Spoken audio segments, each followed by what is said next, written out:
Die heks van Heksrivier.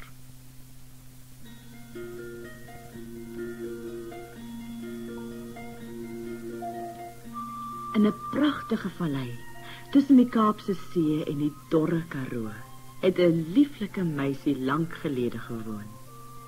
Haar naam was Elisa Meyering. Mooi Elisa het almal haar genoem, omdat sy beslis die mooiste meisie in die hele vallei was. Van heinde en verre, selfs van buite die vallei, het die jong mans by Elisa op haar pa se plaas buffelskraal kom flikkers gooi. Maar Elisa het een groot fout gehad, wat haar pa en haar ma, die jong mans en almal rondom haar moedeloos gemaak het. Sy was hoogmoedig.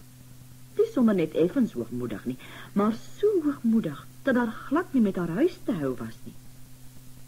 Die een na die ander jong man het sy uit die hoogte aangekyk, en dan het sy haar fyn neusie opgetrek en sugtend gesê: "Ag nee, wat?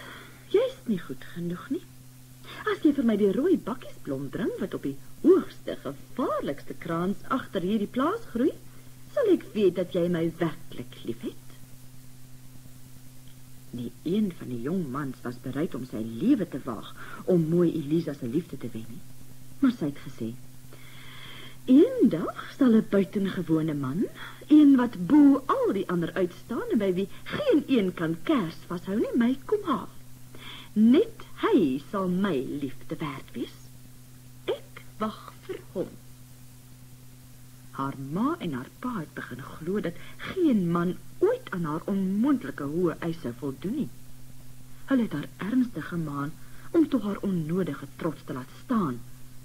Maar Elisa se antwoord was altyd: "Geen man wat nog op hierdie plaas opgedaag het, is my liefde werd nie. Die een wat my sy vrou wil maak, moet 'n baie besondere man wees." En toe, op 'n mooi dag, nadat haar ma en haar pa al moed opgegee het dat sy ooit met enige man tevrede sal wees, daag 'n baie besondere jong man tog op. Sy naam was Koos, en hy was aantreklik en dapper, sterk en slim. Hoewel hy die oudste seun van 'n welgestelde en bekende familie was hy geen spoggerige windmaker nie. Sy beskeie geaardheid het nie versmoeg en sweeterig gedeins nie. Sy heerlike lag en sy strelende stem het oral vir hom vriende gewen. Hy skaars aan Elisa voorgestel, toe juig haar hart. Sy het geweet, hier is die man vir wie sy gewag het. Maar haar verskriklike hoogmoed het haar gekeer om dadelik in te stem toe hy haar vra om sy vrou te word. Sy het geweet hy is haar liefde werd, maar sy wou hê hy moet dit aan die hele vallei bewys. Daarom sê sy vir hom: "Op die hoogste, gevaarlikste kraans agter hierdie plaas groei 'n bloedrooi bakkiesblom. As jy dit vir my gaan pluk, sal jy aan my en aan die res van die vallei bewys dat jy verdien om met my te trou." Sonder 'n oomblik van huiwering antwoord Koos: "As dit jou by bruid sal maak, sal ek daardie hoë gevaarlike kraans singend uitklim om die blom in die hande te kry." En dit is toe nie sommer net spogpraatjies nie. Terwyl hy vreesloos hoër en hoër klim, klink die lied wat hy sing van waagmoed en van liefde helder en lieflik oor die berge en in die vallei op. Toe Elisa dit hoor, weet sy dat hy haar liefhet, en sy word spyt oor die gevaarlike opdrag wat sy hom gegee het. Maar spyt kom altyd te laat. Toe Koos eintlik die bloedrooi bakkiesblom bykom, verkrummel die vasdraplek onder sy voete en hy stort die afgrond in, met die blom desperaat in sy hand vasgeklem. Toe Elisa hoor dat sy Koos na sy dood gestuur het, word sy waansinnig van smart en berou. Met alle geweld wil sy nou self die gevaarlike kraans gaan uitklim. Haar ouers probeer haar keer, maar rede verstaan sy nie meer nie. Op laas sluit hulle haar in 'n dakkamertjie toe, om haar van die kraans weg te hou.